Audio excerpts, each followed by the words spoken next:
বেশ ভয়ঙ্কর ছিল। ভারত বিরোধিতা কেন বলছি? মূল কারণটা কিন্তু বার্থ রেট। ইউরোপ বা আমেরিকায় যাচ্ছে।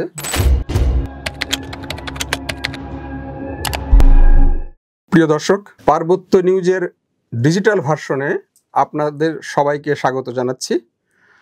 আজকে পার্বত্য নিউজের এই স্টুডিওতে আমার সাথে কথা বলার জন্য উপস্থিত হয়েছেন ভারতের পশ্চিমবঙ্গের যাদবপুর বিশ্ববিদ্যালয়ের অর্থনীতির অধ্যাপক জনাব সৈকত ভট্টাচার্য।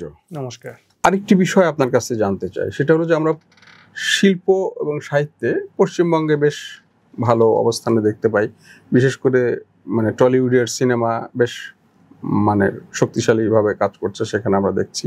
পাশাপাশি আপনার কলকাতা পশ্চিমবঙ্গের শিল্পীরাও মাঝে মাঝে আমরা সারা ভারতে তারা বেশ জনপ্রিয়, সেটাও বাঙালি শিল্পীরা ভারতে জনপ্রিয়। আবার পশ্চিমবঙ্গে আপনার বাংলা ভাষায় অনেকগুলো টিভি চ্যানেল চলে, যেগুলোতে অনেক নাটক সিরিয়াল হয়, আমাদের দেশেও সেগুলো বেশ জনপ্রিয়। কিন্তু এই অবস্থার মধ্যে আমরা আবার দেখতে পাচ্ছি বাংলা বলার কারণে পশ্চিমবঙ্গে বাঙালিরা গালি খাচ্ছে, বা তাদেরকে ধমক দেওয়া হচ্ছে, বা তাদেরকে মারধর করা হচ্ছে, বা তাদেরকে প্রতিরোধের মুখে পড়তে হচ্ছে, তুমি বাংলা না আগে হিন্দি বলো। পশ্চিমবঙ্গ এইখানে এসে দাঁড়ালো কেন? কারণ হলো আপনার 1947 থেকে বা তার একটু আগে থেকেই পশ্চিমবাংলার যে অর্থনীতি সেটা মোটামুটি যে রাজস্থানীদের হাতে চলে গেছে। মারওয়াড়িরা মূলত রাজস্থানীদেরই আমরা মারওয়াড়ি বলি, রাজস্থান থেকে আগত যারা। এটা কিন্তু মাথায় রাখা দরকার, এদের যে নেটওয়ার্ক উত্তর ভারত জুড়ে, পূর্ব ভারত জুড়ে মারওয়াড়িদের যে নেটওয়ার্ক, সেটা কিন্তু যে মোগল আমল থেকে তৈরি হয়েছিল। ইনফ্যাক্ট জগৎ সেঠ, উমিচাঁদ এরা কিন্তু মারওয়াড়ি ছিলেন, যারা রবার্ট ক্লাইভকে হেল্প করেছিল পলাশির যুদ্ধে জিততে। মারওয়াড়িদেরই তখন আপার হ্যান্ড ছিল। কিন্তু সামহাউ 57 থেকে 1790 এর মধ্যে বাঙালি হিন্দু উচ্চবর্ণরা ইংরেজদের প্রধান অ্যালাই হয়ে দাঁড়ায়, এবং মারওয়াড়িদের সে সময় খানিকটা সাবডিউট হয়ে যায়। কিন্তু এই 1870 থেকে আবার আমরা দেখি বাঙালি উচ্চবর্ণদের সঙ্গে ইংরেজদের একটা টাসল শুরু হয়েছে। বাঙালি উচ্চবর্ণদের ব্যবসা থেকে মন চলে এসছে চাকরিতে। মারওয়াড়িরা আবার প্রধান অ্যালাই হয়ে ওঠে পূর্ব ভারতে ইংরেজদের।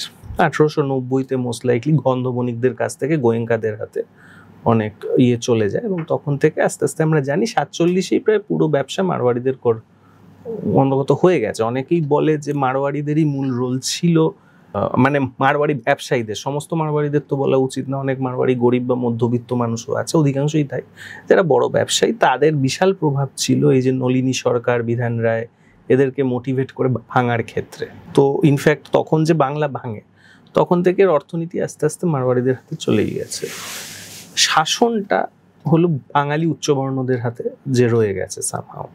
অন্যান্য প্রভিন্সে কিন্তু সেটা নেই, উচ্চবর্ণদের হাতে আর শাসন নেই। অধিকাংশই হলো এক ধরনের যে মধ্যবর্ণ, যারা কিনা যোদ্ধার শ্রেণী, তাদের হাতে শাসন গেছে। কিন্তু ওয়েস্ট বেঙ্গলে সেটা হয়নি, মূলত ভূমি সংস্কার আন্দোলনের জন্য, খানিকটা কৃষক আন্দোলনের জন্য যোদ্ধার শ্রেণীর কোমর ভেঙে দেওয়া হয়েছে।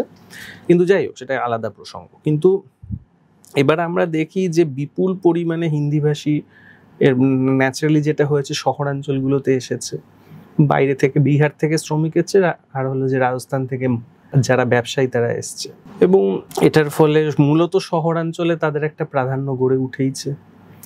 এবং আপনাকে আমি বললামই যে বাঙালি হিন্দুরা যোদ্ধা পুরুষের পুজো করে না, তাই তাদের মধ্যে যোদ্ধা হওয়ার যে যে এলিমেন্টগুলো, সেগুলো তাদের নাই। ফলে ন্যাচারালি এগুলোকে তারা রেজিস্ট করতে পারেনি, যেগুলো হয়তো সাউথ ইন্ডিয়া করেছে, সেটা এটা করতে পারেনি। এবং এর সঙ্গে যুক্ত হয়েছে যে গ্রামাঞ্চলে মুসলিমদের পপুলেশনটা বেড়ে যাওয়া। এটার ফলে বাঙালি হিন্দুদের একটা অংশ মুসলিমদের বৃদ্ধি পাওয়াটাকে মূল চ্যালেঞ্জ ভাবে, আর একটা অংশ হিন্দিভাষীদের বৃদ্ধি পাওয়াটাকে মূল চ্যালেঞ্জ ভাবে। তো এরকম একটা জটিল কন্ডিশনের মধ্যে এখন ওয়েস্ট বেঙ্গল পড়ে গেছে। এই কারণে বাঙালি হিন্দুরা কিন্তু অ্যাকচুয়ালি মুসলিমদের এগেনস্টেও ইউনিফাইড রেজিস্ট্যান্স দিতে পারবে না, হিন্দিদের এগেনস্টেও ইউনিফাইড রেজিস্ট্যান্স দিতে পারবে না। এটা বাঙালি মুসলমানদের পুরো উল্টো। বাঙালি মুসলমানরা কিন্তু হিন্দু জমিদারদের এগেনস্টেও একটা রেজিস্ট্যান্স দিয়েছে 47-এ, তারা কিন্তু উর্দু ইম্পোজমেন্টের এগেনস্টেও রেজিস্ট্রেশন এক ধরনের যে রেজিস্ট্যান্স দিয়েছে 52 থেকেই। 71-এ গিয়ে তো ফুল ইন্ডিপেন্ডেন্স হয়েছে। কিন্তু বাঙালি হিন্দুরা সেই ধরনের কোনো রেজিস্ট্যান্স যে দেবে সে ধরনের কোনো ক্যাপাসিটি নেই। আপনাকে আমি বলছি, ক্যাপাসিটি হতে গেলে যে অর্গানাইজেশনাল ফাউন্ডেশন লাগে, যে স্ট্রাকচার লাগে, সেটা বাঙালি হিন্দুদের গ্রো করেন, সেটা তার নেই, সে করতে পারবে না। সে ওই কিছুটা অংশ মুসলিমদের বিরোধিতা করবে, কিছুটা অংশ হিন্দুদের বিরোধিতা, হিন্দি ভাষীদের বিরোধিতা করবে, আলটিমেটলি কোনো ফল দাঁড়াবে না। এরকমই একটা অবস্থায় থাকে এটা, ঠিক আছে? তো এটা এই জন্য এদের কোনো রেজিস্ট্যান্স এই মুহূর্তে আমার মনে হয় না বাঙালি হিন্দুরা সেই অর্থে দিতে পারে। এবার একজন ব্যক্তি দিতে পারে, কিন্তু সমাজটা দিতে পারবে না। তাহলে কি আপনি পশ্চিমবঙ্গে বাংলা ভাষার ভবিষ্যৎটাকে কিভাবে দেখেন? দেখুন, যেহেতু বাঙালি মুসলমানরা আছে, সেই হিসেবে একটা রেজিস্ট্যান্স মুসলিমদের তরফ থেকে থাকবে হিন্দি ইম্পোজমেন্টের এগেনস্টে, আর সেটাকে ধরে কিছু বাঙালি হিন্দু এটাকে রেজিস্ট করে যাবে, মানে মুসলিম ভোটটার জোরে। আপনি যদি তৃণমূল পার্টিকে দেখেন, আপনার ক্লিয়ার হয়ে যাবে উচ্চবর্ণরা শাসনে আছে মুসলিম ভোট ব্যাংকের জোরে। এইটাই হলো এদের যে শেষ রেজিস্ট্যান্স।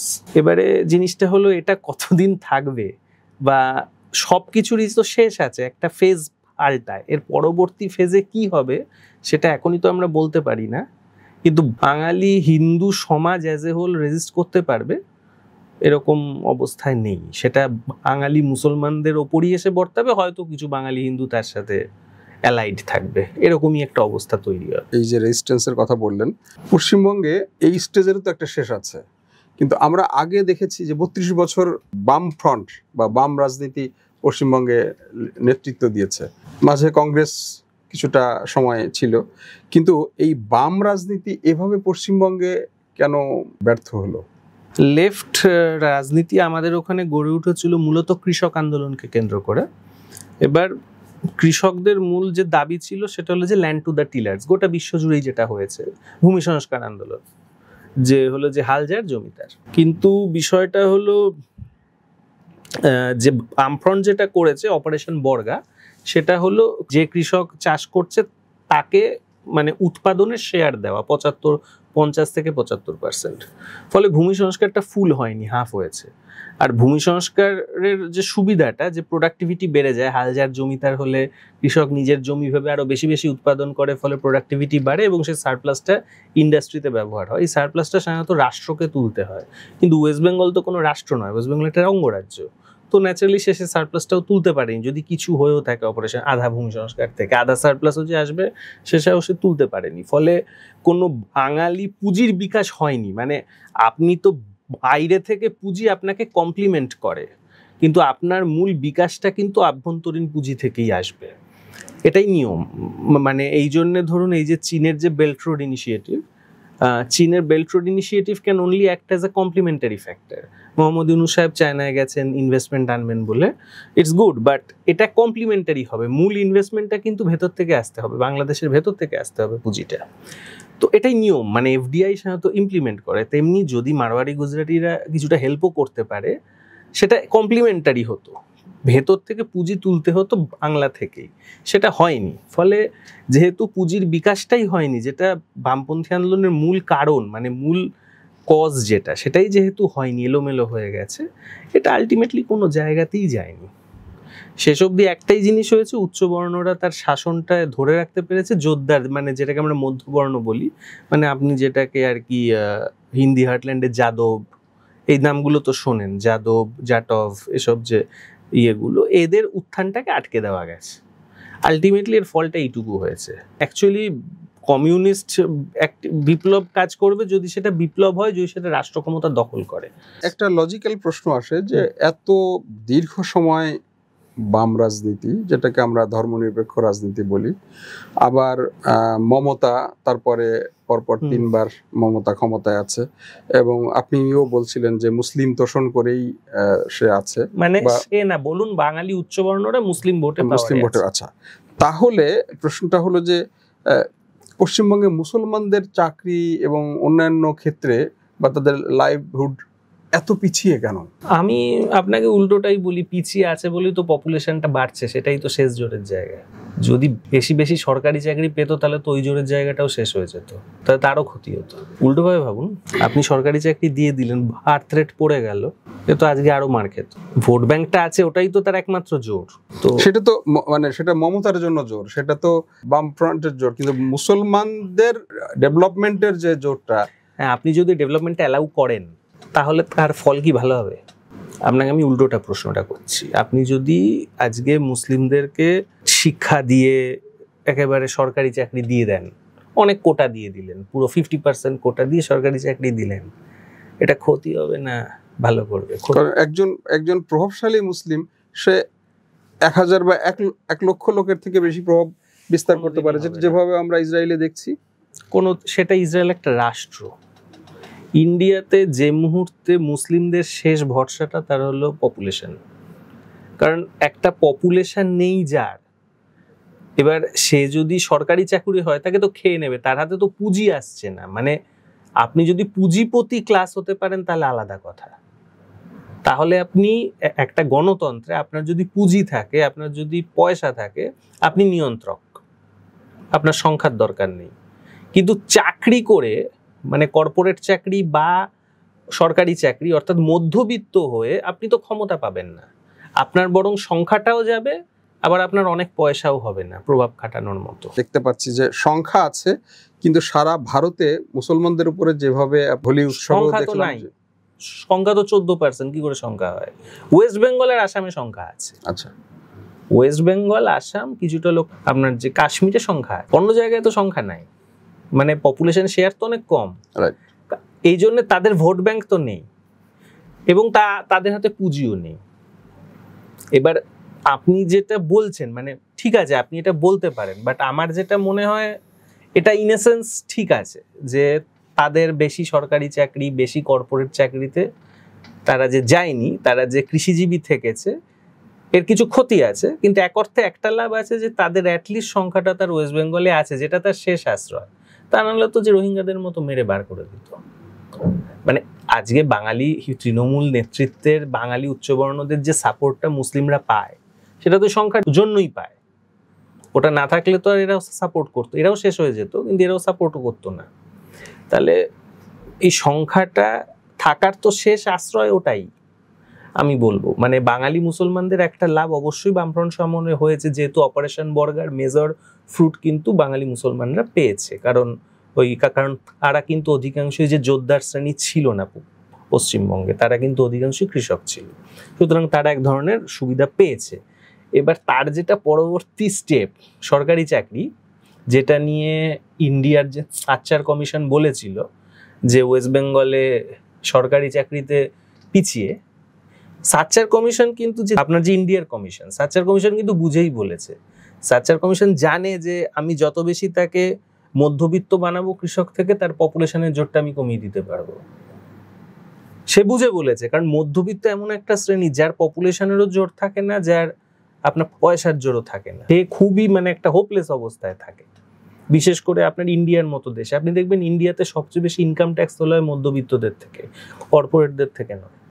কারণ মধ্যবিত্তরা ইন্ডিয়াতে খুব উইক এই জন্য, কারণ তারা একটা ভোট ব্যাংকও হয় না, তাদের হাতে এনাফ পুঁজিও নেই কন্ট্রোল করার মতো।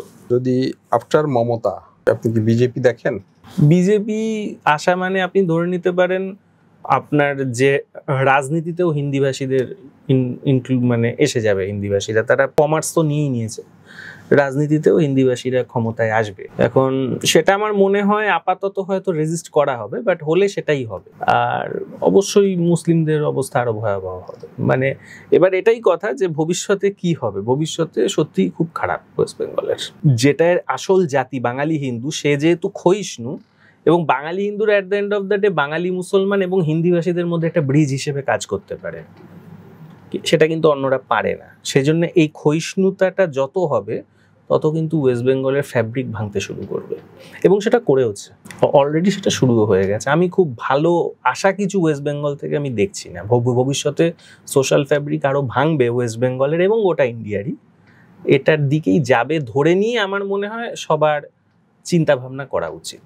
পশ্চিমবঙ্গে বিজেপি ক্ষমতায় চলে আসে, সেক্ষেত্রে বাংলাদেশ ভারত রিলেশন, বাংলাদেশ ভারত সম্পর্ক কি হতে পারে? অবশ্যই খুব, আপনার যে সোশ্যাল ফ্যাব্রিক যদি ভেঙে যায় তাহলে সেটা ভালো কিছু হবে না, তাই না? হতে পারে আরো উত্তপ্ত হয়ে যাবে বর্ডার অঞ্চল, কারণ সোশ্যাল ফ্যাব্রিক ভেঙে গেলে তো যখন তখন ঝামেলা শুরু হবে, যে কোনো জায়গায় ঝামেলা শুরু হবে। একটু বিশ্বাসের ভঙ্গ হলেই ঝামেলা শুরু হবে। কেউ হয়তো একটা চায়ের ফেলে দিলেও তা নিয়ে ঝামেলা শুরু হতে পারে। এবং যেহেতু পপুলেশন শেয়ারটা বেশ হাই ওই মুসলিমদের, তো সেই জন্য ঝামেলাই হবে। তো আমার মনে হয় সেটা আসতে পারে, আসার চান্স থাকেই, কম আছে। এখনো অবধি বাঙালি উচ্চবর্ণরা এত তাড়াতাড়ি ক্ষমতা ছেড়ে দেবে না, তাই তারা হয়তো টিকে যাবে এখনো। বাট তারা যদি না টিকতে পারে, যদি খুব তাড়াতাড়ি তারা সরে যায় পাওয়ার থেকে, তাহলে সম্পর্ক আরো অবনতির দিকে যাবে, চূড়ান্ত অবনতি হতে পারে। ধন্যবাদ। প্রিয় দর্শক, আপনারা শুনছিলেন পশ্চিমবঙ্গের যাদবপুর বিশ্ববিদ্যালয়ের অর্থনীতির অধ্যাপক জনাব সৈকত ভট্টাচার্যের বক্তব্য। পরবর্তী অংশ আপনাদের শোনার জন্য আহ্বান করছি।